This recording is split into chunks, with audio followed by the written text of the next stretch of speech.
Hello, dear guests. My name is Anastasia, and I am an intern of UL Student Business Incubator. And today, together with Swedbank Latvia, we host the event called Skills for the Future. The presentation is going to be about the future, specifically about us, the society, as the professionals. Now, I'm going to invite to this live session our expert, Alice Rupeka. She is not only the representative of Swedbank Latvia, but she is also a strategic workforce planning expert with more than 10 years experience in the international environment.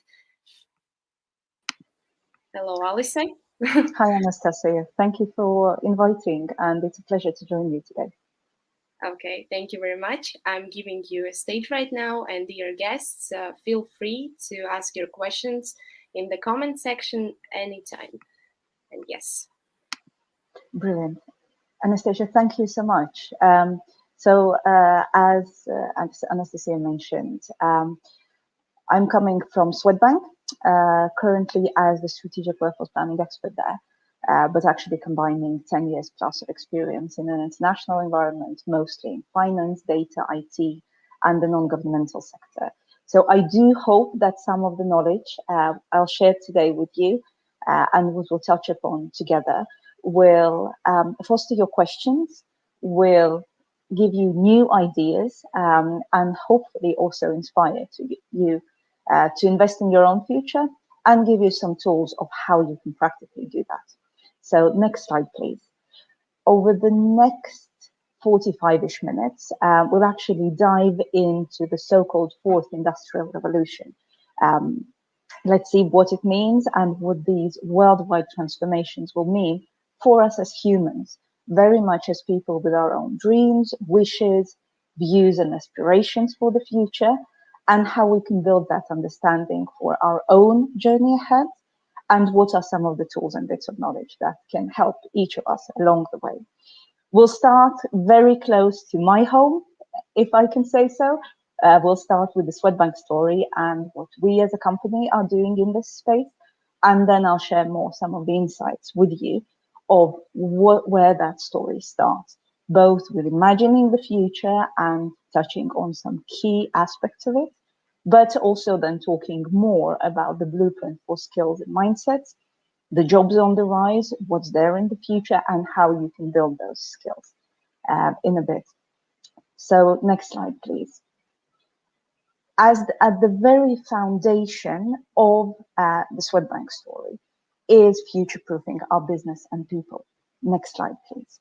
So today, Swedbank Latvia is proud to be consistently recognized as a top employer. Over the years, we've maintained strong position as both top employer, most desired potential employer. If you follow some of the ratings, we've been top of mind just for 2020. We've also had very, very strong brand and representation, both in the finance sector, but also with IT and software engineering. And finally, you as students have recognized us as one of your top employers. Why is that? Well, very much one of the main reasons why we have these awards is our dedication to development and our dedication to future-proofing. What we benefit from today is more than 20 years of an established learning culture and extensive offering of development. What we mean by that, that's actually more than 300 internal trainings to our employees, coaching, speaking partners, mentorship, dedicated leadership days, but also dedicated career focus. Of course, as an employer, we can do a lot, but this learning contract cannot be one-sided. We actually rely in large part on our employees, and we believe that each and every person as an employee influences our culture of work, how we succeed in business, and how we increase our customer satisfaction. So that's why we as a company invest so that our employees can be forward-leaning and accountable, inclusive, very importantly, in this new world, and driven by innovation in their work to create value for our customers. So that's why where our journey starts today.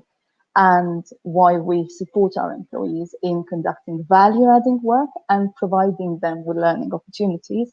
We also have some expectations that we place on each of our colleagues, and that's very much something I'll share with you as well.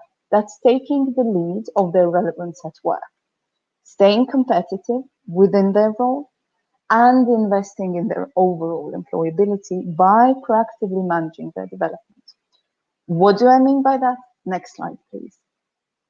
So what we do as an employer when we recruit, and that's why we call it smart HR, we work very closely two of our HR teams, talent acquisition or recruiters that you've probably met during career days at some of the across the universities in Latvia, Lithuania, Estonia, or Sweden, who are out there talking about our jobs and really selling the vision and selling the story that we're building.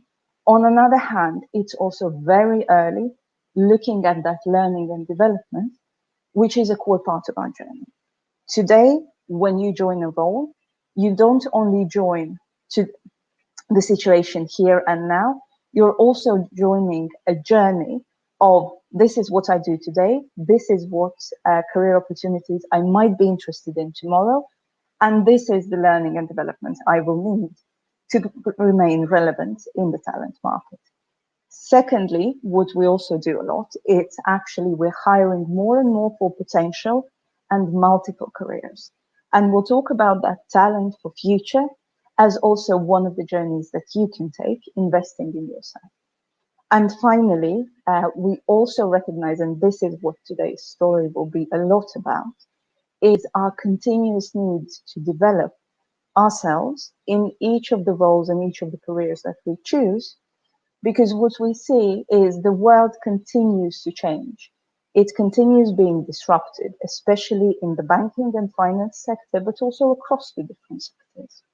And to continue earning a livelihood and have that sustainable future, we need to think a couple of steps ahead and actually be very much ready that the career we thought about might last 10, 20 years maybe, it's not there anymore. Our careers are shifting much quicker than they used to for the previous generations.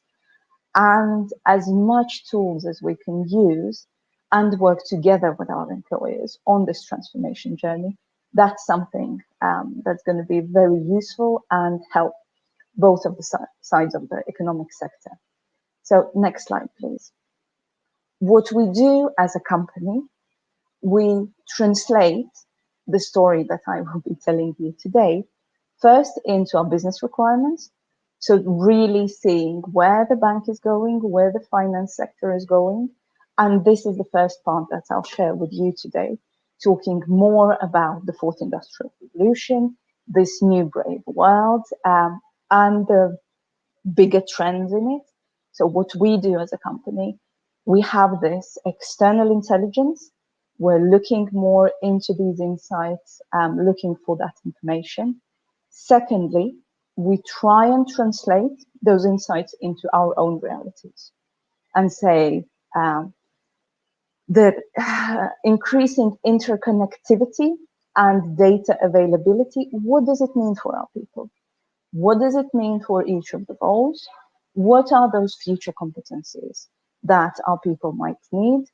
And finally, very similar as the story today, we also share these stories with our employees internally.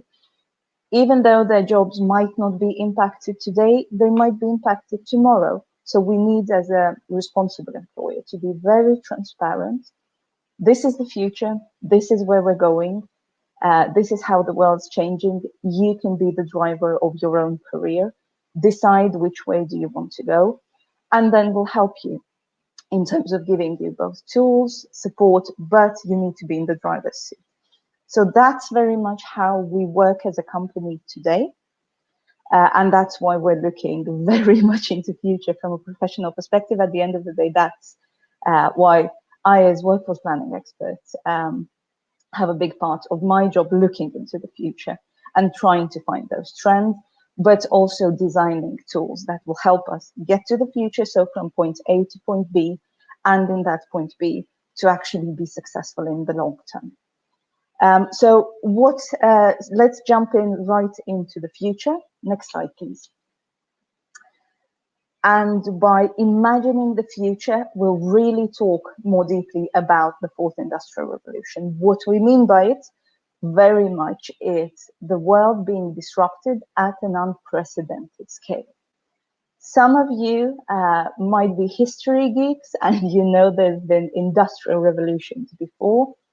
The main criteria to call a number of events, a cluster of events, an industrial revolution, is the scale and the impact on us as humans, both on our private, on our professional lives, but also on our day-to-day realities.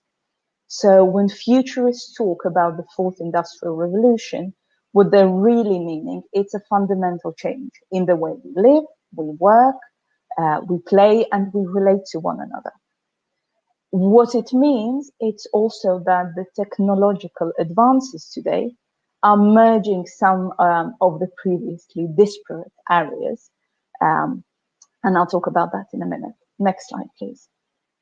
So what we're meaning with these technology advances is the physical, digital, and biological worlds are merged both in a way that creates huge potential, but also that creates a number of very significant risks that we need to face.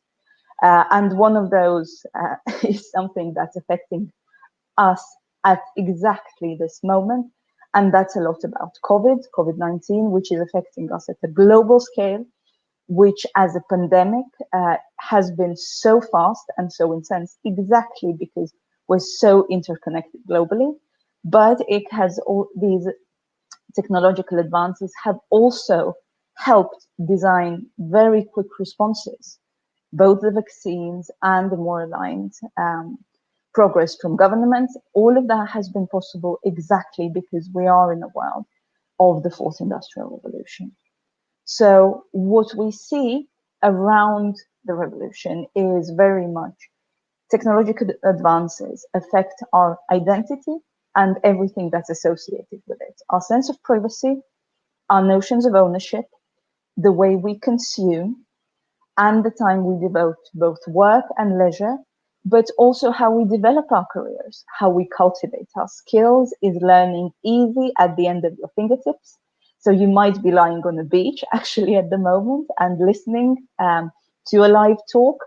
You could say 20 years ago, that felt very much like science fiction. And today that's a normal reality we all live in.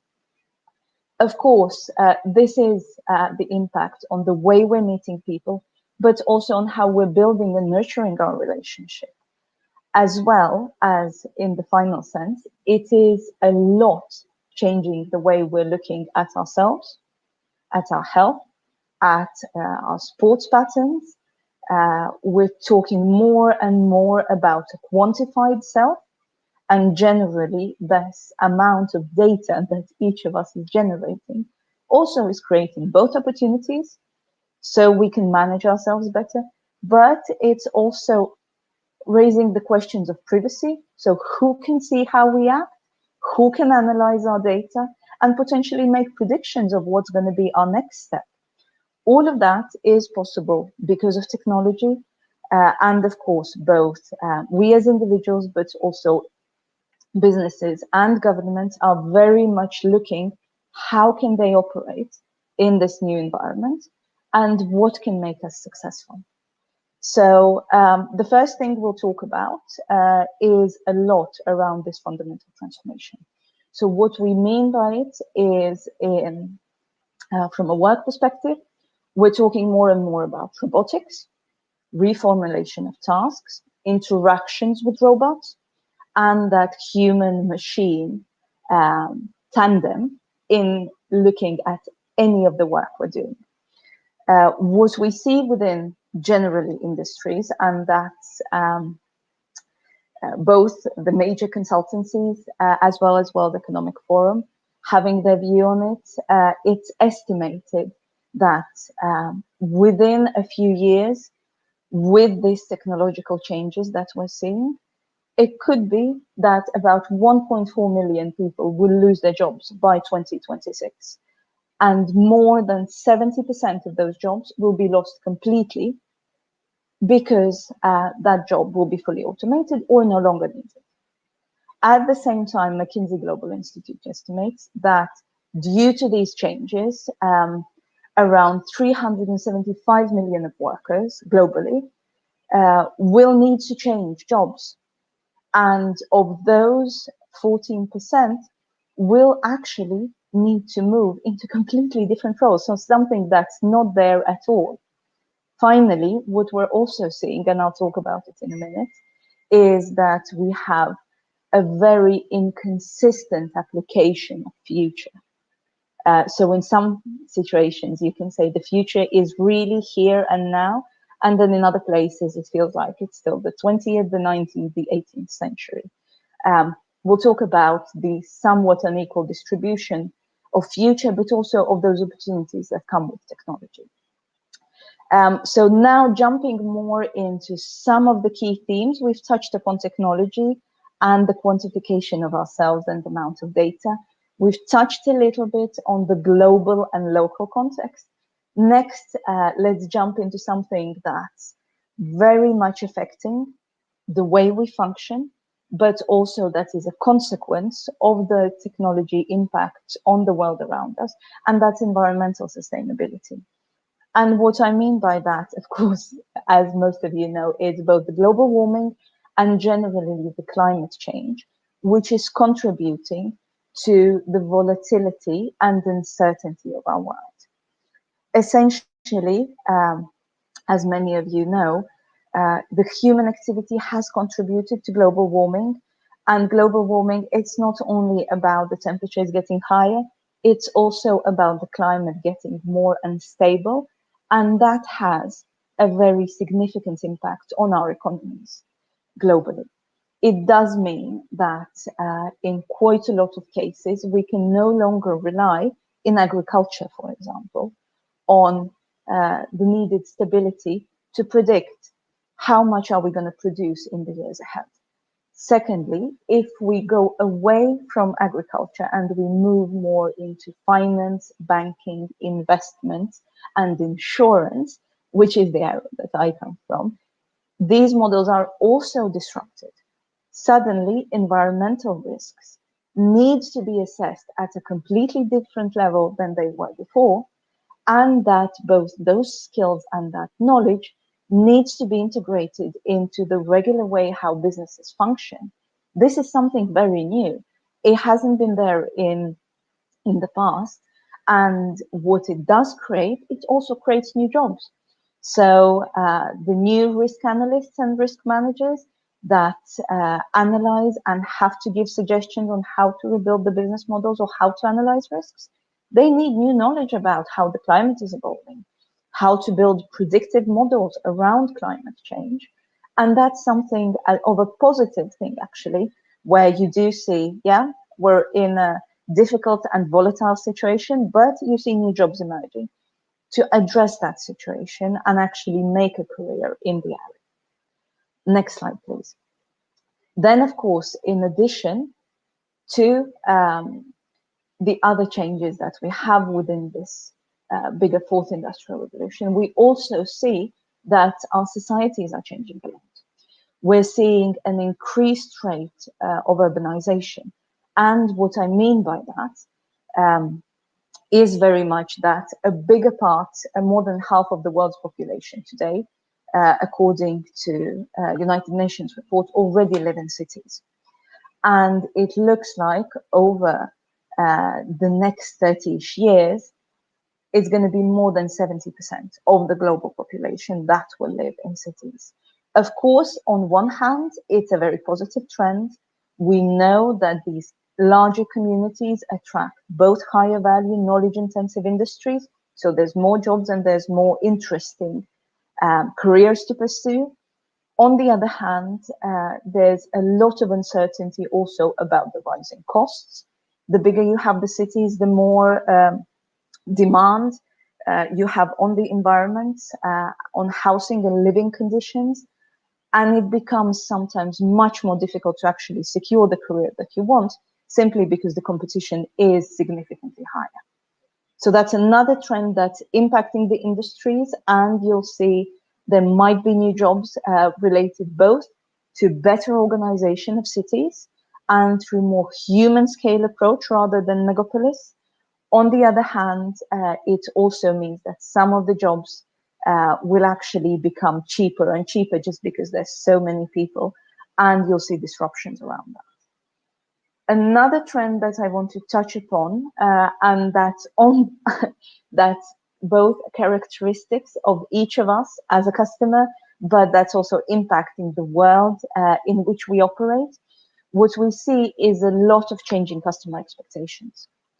And what the businesses see from their side is there's four huge trends that impact their workforce and the way they design products, but also that communicate to the market that, yeah, there's new skills needed, there's new ways of working that will be interesting for people who join any of the companies.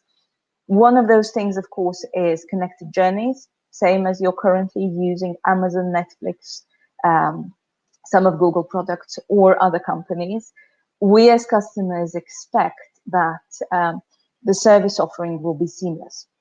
That if I just spoke to my internet provider today, if I go into the app, they're gonna they're gonna have the information from our last conversation, and I will not have to repeat it again.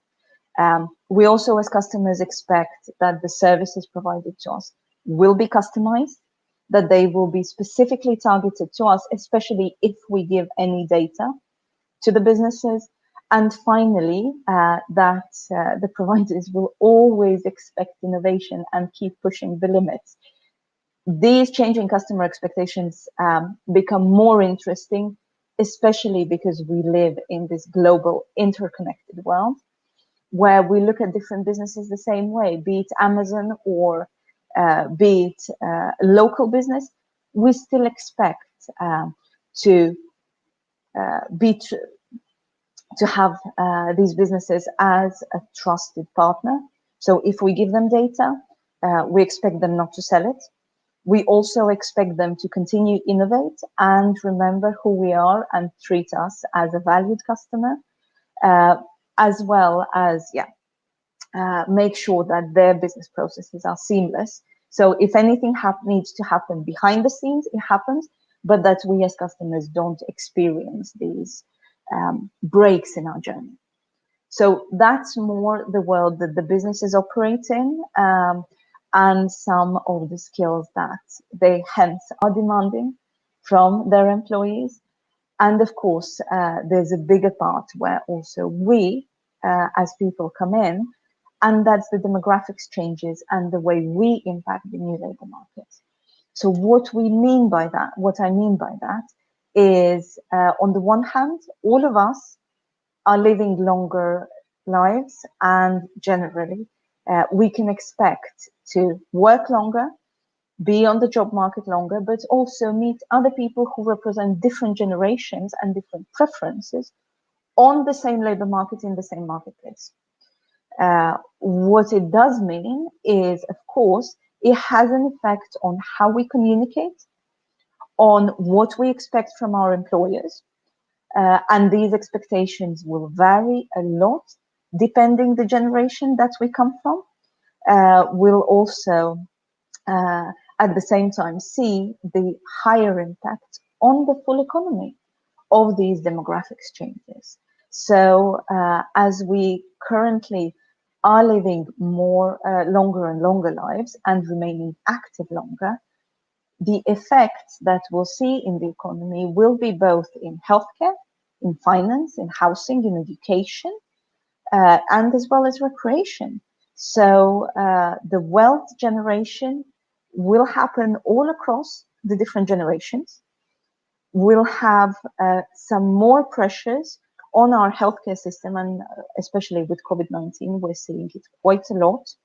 It wasn't the case about 50 years ago when people lived shorter lives and you could say emptied the space for the younger generation.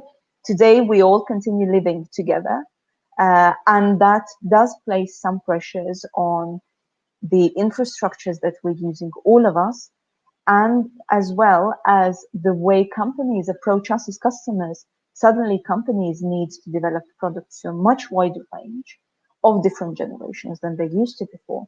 It's good news for us as customers, and it's interesting news for us as lifelong students, because it does mean that we need to widen our worldview.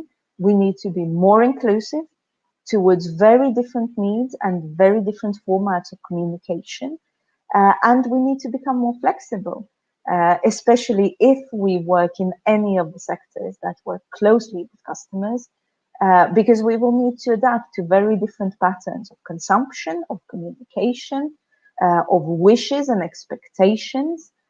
So that all will contribute to a much more interesting life for each of us, but of course will place greater demands on us in terms of upskilling, in terms of developing our skill sets, choosing the careers, but also shifting between different careers and opening up new possibilities.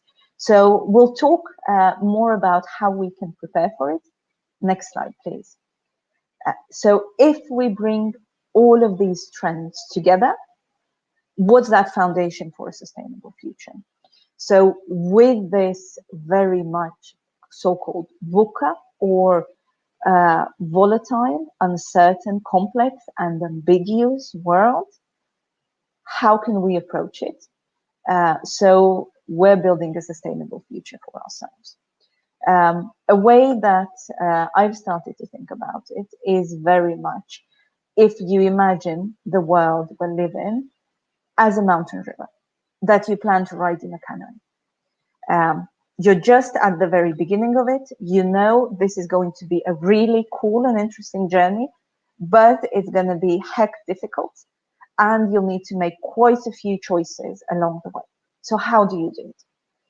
One way how you can approach it is, well, you gather your information, you build as much knowledge as you can of the future ahead, of these bigger trends. You continue reading and investing in yourself. Two, you come up with several alternatives, or the so-called what ifs. You build scenarios. If this is going to happen, I'm going to do that. If this is going to happen, let's see what my approach is. Thirdly, you know very well where you want to go and what's important for you anywhere on that journey. So if I'm back in that canoe together with you, going down the river, I'll always know what are my 3 top priorities, and I'm flexible about the rest. Finally, you really need to know what are the things that you're good at and continue in developing those strengths. Especially in a more interconnected world where we work closer and closer with each other, that's also what will help you build a lot of those collaborative relationships. You know what you're really good at, you know where your blind spots are. Make friends and close colleagues and team up with people who will contribute both to your strengths, but whose strengths might be some of your weaknesses. So that as a tandem or as a full team, you have an opportunity to have a more successful journey down that mountain river. So some of you might have a very good vision and see far ahead. Others have more of strength and can maneuver you through some of the more tricky bits. Put those skills together and really embrace that close collaboration. Wherever you go in whichever area you're developing.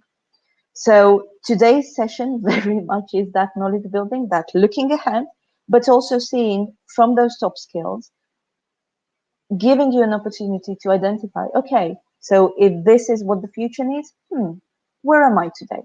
What can I develop? What are my strengths already? Next slide, please. So why did I have that thought of a mountain river? Well, very much because this world in transition, it is disrupted quite significantly, and we don't always know what's going to come around the corner. World Economic Forum, and that's one of the resources I would highly recommend to you, is estimating based on employer surveys across the world that we're not in a situation where the robots might come tomorrow. No, they're here already now, and they're disrupting the way we work. So if in the past we've been talking about robots taking away our jobs, today what we're seeing is a number of different impacts. It's both some of the more robot type work, so repetitive, same things day by day, very easily describable, so very process driven.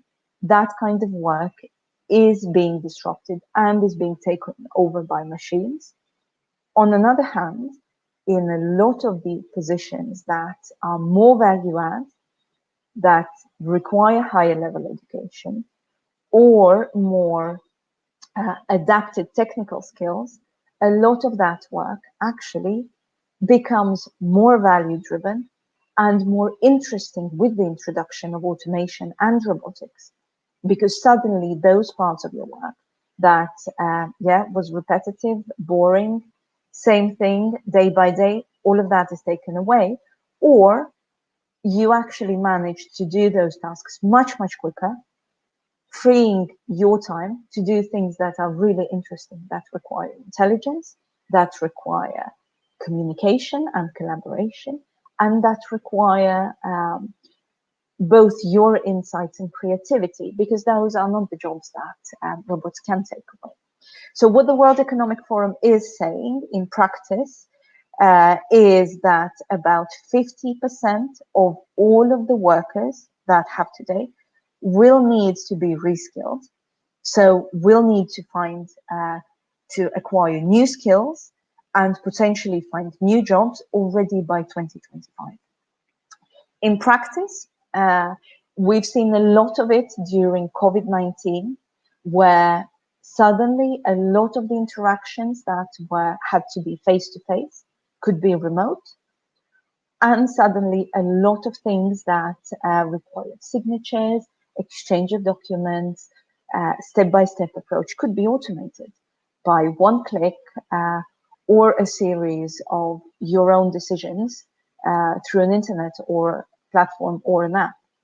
All of that is related to automation and technology impact.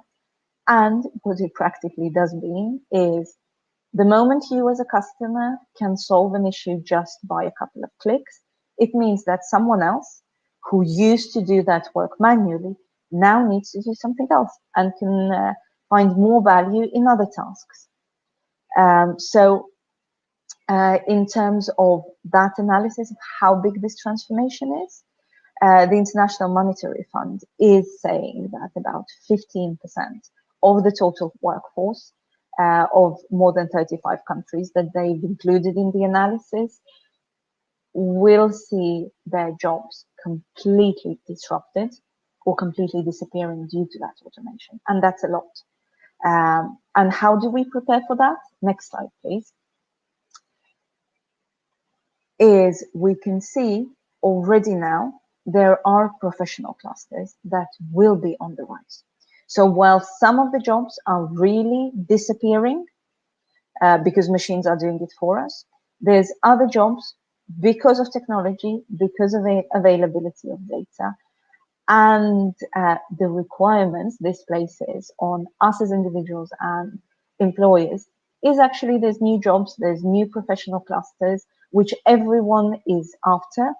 And if there's anything you do in terms of your career choices, you can choose one of these as a wider area if it interests you and really dig in, as that is a fairly future-proof job.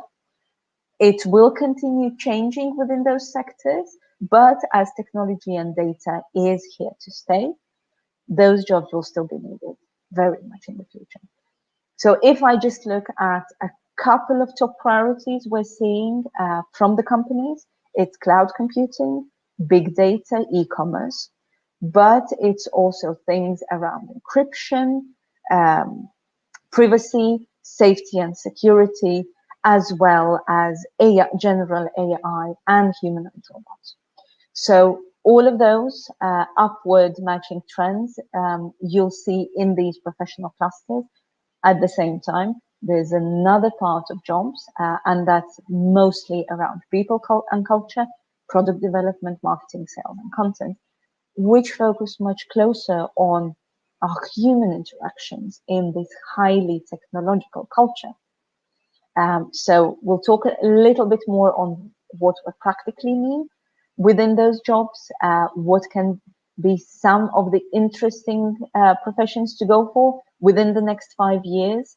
And finally, there's two sectors that have emerged a lot, especially because the focus both on sustainability and the environment changes that we've seen, but also looking at the demographics changes and how we as a society both age but also change. So here I'm really talking about the green economy jobs and those risk analysts I mentioned at the beginning. They're part of that green economy, but also generally the trends towards more ecological approach. That's creating jobs both across all sectors, but in a green economy itself, that's a new emerging sector as well. So with those 85 million jobs potentially disappearing within the next 4 to 5 years, at the same time, we are seeing new job roles that are emerging from these different sectors, and that these jobs are very much characterized by one, a new division of labor between humans, machines, and algorithms. Two, much closer human interactions needed in this technological world. And three, those new sectors really being on the rise. Next slide, please. So when we're talking already about the jobs, and I know it's very small details, but feel free to jump into the World Economic Forum latest reports. It does have a few significant larger clusters of work that you might be highly interested in. So the cloud computing I mentioned, data and AI, digital journeys, but also the culture and closer working between teams. All of those are jobs that are on the rise, where we're seeing a lot of occupations becoming more in demand. If you just look at CV Online or LinkedIn, any of the roles that are very highly trending, most of them will be either related to tech or to data, or then we're talking about so-called hybrid or cross-sectoral jobs.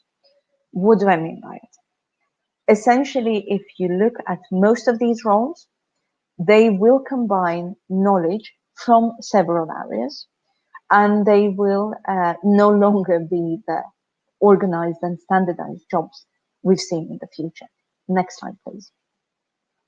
What we mean by it is each of those roles have a combination of business skills, of specialized industry skills that you're working in. There's a lot of general and soft skills that are relevant for across the industries, but then also there's technology baseline and technology disruptive skills. What I mean by both of those, so the business skills really relate to running a business, and those are the skills that are needed across a number of occupations. If you work for any large or small employer, it's both the project management, the financial acumen, the understanding how business is developed. Those skills are still here to stay. They're very much enhanced by the different tools and technology that's available to us, but they're still here to stay. Anyone who wants to become an entrepreneur, that's a brilliant base to build on. In terms of specialized industry skills, this is where our jobs become more complex and potentially more interesting, because any of our skill sets needs to be tailored or adjusted to the industry we're working in. That can be either finance or banking, or it can be any of larger industries, agriculture, data consulting generally. So those that's where you really, when you're looking at what are you interested in, is it an industry or is it more of a specific skill set that you're looking, and those specific skill sets that will fall under the business space. General and soft skills will touch in just a short time frame, and the technology baseline that you'll hear a lot talking about, the so-called digitalization, a digital first mindset. What it in essence means is, how do you operate in the modern technology world? Do you know how to interact virtually? What's the best tools to use? How to put it all together? That's something that most of employers are already expecting you to have, rather than ready simply to invest in it. And finally, the technology disruptive skills.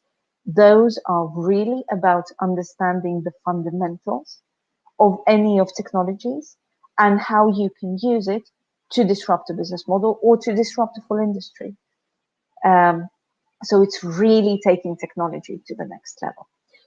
So all of these 5 different categories, they're present in most of jobs of the future. And let's jump into the next slide. And from those larger categories, if we're looking at the very top 10 skills that you can invest in, and you can find them both on LinkedIn, on Coursera, or EDX, a lot of these skills will be something that if you invest in now, you'll find it much easier to progress your career. All of those can be clustered into 4 big categories. And what I mean by that is very much the problem solving or self-management. Why is self-management today more and more important? Well, we all work remotely. Our careers, our private and professional lives overlap even more. So building our own resilience, knowing where our boundaries are and how do we set up ourselves for success, that's going to be extremely important, especially if you're building a sustainable career. Then, of course, we're talking about a lot of working with people. You remember at the very beginning of the presentation, I mentioned inclusion, understanding of different perspectives, and how critical is that? Well, in this increasingly technological world, we're still humans and we value those human interactions. So those are skills really to invest into. And finally, of course, technology use and development, and that's both from a customer, a product development perspective, but also from an internal company perspective. How do we bring our colleagues along on the journey? How do we interact with each other? And how do people around us use technology, and what kind of impact it has on us? All of those understandings, that will be very important. So if you want to invest in something, then pick these top 10 skills and start building on them gradually.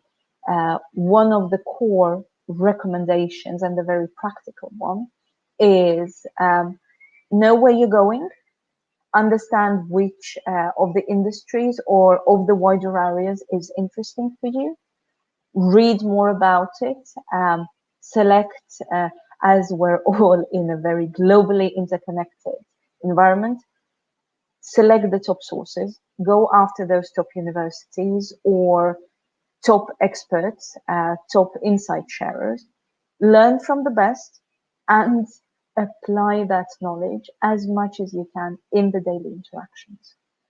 So see where those brilliant ideas can be relevant already today, and identify things that that create fun for you, that are interesting to learn, that are interesting to work on, especially as our working careers will be much, much longer. You might as well have fun with what you do, rather than look at it only as something you need or you have to do. Where's the fun in that? Rather have a career that makes you excited, and brings interesting things into your daily interactions. Next slide, please. So what's the mindset that we're bringing along? Well, in this future of work world, we're really seeing that the most successful careers, but also the most successful businesses, thrive on integrating difference, diversity, and divergent thinking. It's spotting those exceptions and being comfortable with things being very different and strange and interesting. It's about accepting that the boundaries that worked before, hierarchies and centralized control, that no longer exists, or that's very easy to step over, and build your own world, a much more fun and one where you can shift from where you are today to a completely different place tomorrow, and that it will actually be an expectation that we can no longer rely on 20, 30-year long career stability. So those wild mashups, unlikely combination of skills, of your experiences, and the way how you pull it together through a story, how you sell it, those will be some of the key points that will help you both build a sustainable future, but also an interesting one that gets you excited every morning as you wake up, and that gives you place to play, to be creative, to be spontaneous. Um, there's something we've not so much talked about, and I see I only have a couple of minutes left. One of the things that you're seeing, especially with COVID-19, but also in this new world of work, is the opportunity to work flexibly and to integrate your working and private life through more flexible engagements, through putting together rather a portfolio of interesting opportunities than that one stable job that takes you 9 to 5, 5 days a week, for 40 hours a week, 40 weeks a year, and then a 40 year long career. That's going away more and more. Now we're seeing also as an employer, as employers, and as fellow professionals, these things are shifting quicker, and it's much nicer if you actually embrace and find fun in creative solutions and spontaneous responses rather than fully rely on stability. Next slide, please. So what's the three things that you can use to prepare and to build that stable foundation from which you can be creative, you can react spontaneously, and still have something to rely on? Well, one is invest in your uniquely human skills. Don't be a bad robot, as Cognizant say, rather be a good human. Commit to lifelong learning and reskilling. And what I mean by that is really have an open view on the future and know that the career you choose now might shift in a few years, and that daily learning, 10, 15 minutes of acquiring a new skill, that's really going to help you shift those different careers and move into different opportunities. Have a plan of what are the things that interest you and which you would like to learn more. The human interest and that curiosity is something that will propel you forward and that can really support you in this journey. And finally, be a self-leader. Nobody's going to tell you what to do or where to go and then promise that it's going to be okay for the rest of your journey. Those days are long gone. Now it's more about you charting your own map. And that's a lot of freedom in terms of it's up to you to choose, to test different scenarios, to get learnings from different experiences, and then to build your own journey and see where you would like to go and how do you get there. So that's all for me for today. Thanks so much for listening in. And if you have any questions, more than happy to respond to those. Thank you, Alice, for wonderful, powerful, and informative presentation. I personally enjoyed it a lot. And now we have Q&A session. So I already have a couple of questions for you. And the first one would be, if there are only 3 skills to invest in to be sustainable in the future, what are those? I'd say one, definitely don't be a bad robot. Invest rather in something that fosters your curiosity, that helps you bring in new ideas, that has a lot of human interaction, and finally, be ready for that change. So that last skill, it's well, active learning or learnability, where you see that, yeah, I know how to learn, I know how to acquire new skills, and I'm ready to do that constantly. Because, yeah, the world around me is requiring that flexibility. And if I know how to learn, I'll always be in a safe place. Great. Thank you for your answer. There's some more. The next one is, there's so much constant change. What to do to have some stability from which to build a future? And there I'd say it's both resilience, stress tolerance, and flexibility. What I mean by that is, choose some of the core skills that you can always rely on. Be sure that you're critical thinking and analyzing the data ahead of you, and that you have the time to look ahead so that you're not taken off guard or at surprise. Two, it's very much knowing how you yourself function and what gives you that sense of safety and stability. Because if you know, those can be very often practical day-to-day skills, or practical day-to-day actions you can take. Some of us meditate more to have a clearer view. Some others know that nutrition is important, sports is important, so that you're in the best possible place for your mind to function. That's something that gives you a lot of grounding and a lot of stability. And finally, have a plan B, have a plan C, and options that you can go for if the plan A doesn't work out. Those couple of additional pathways will give you a lot of reliance on yourself, even when unexpected change happens. Yeah, I absolutely agree with you. I personally meditate every day to stay in this stability. Okay, here comes next question. Not the last one.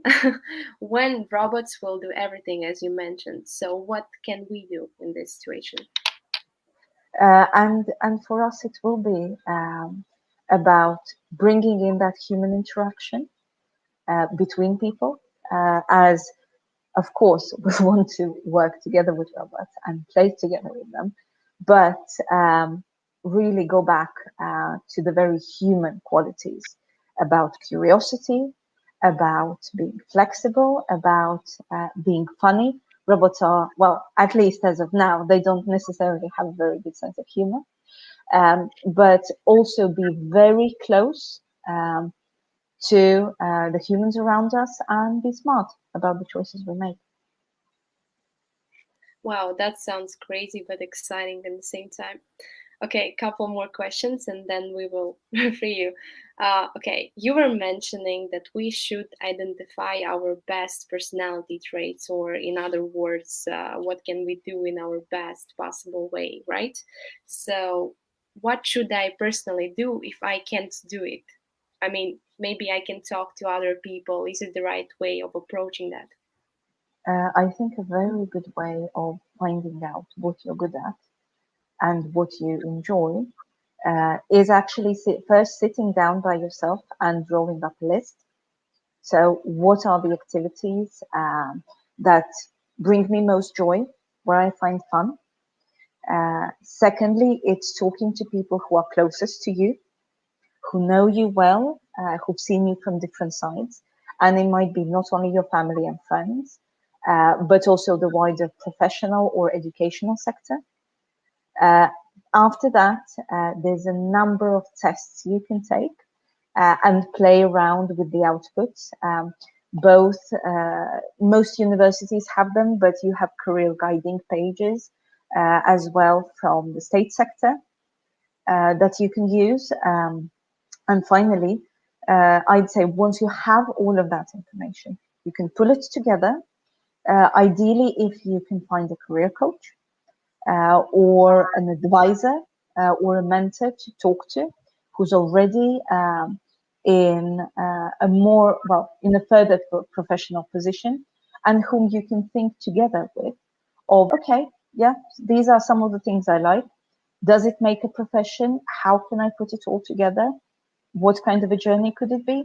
And finally, on an inspirational side, I'd say listen to TED Talks or other inspirational stories of how people have found their own careers and where they have found unusual applications of things they like to do.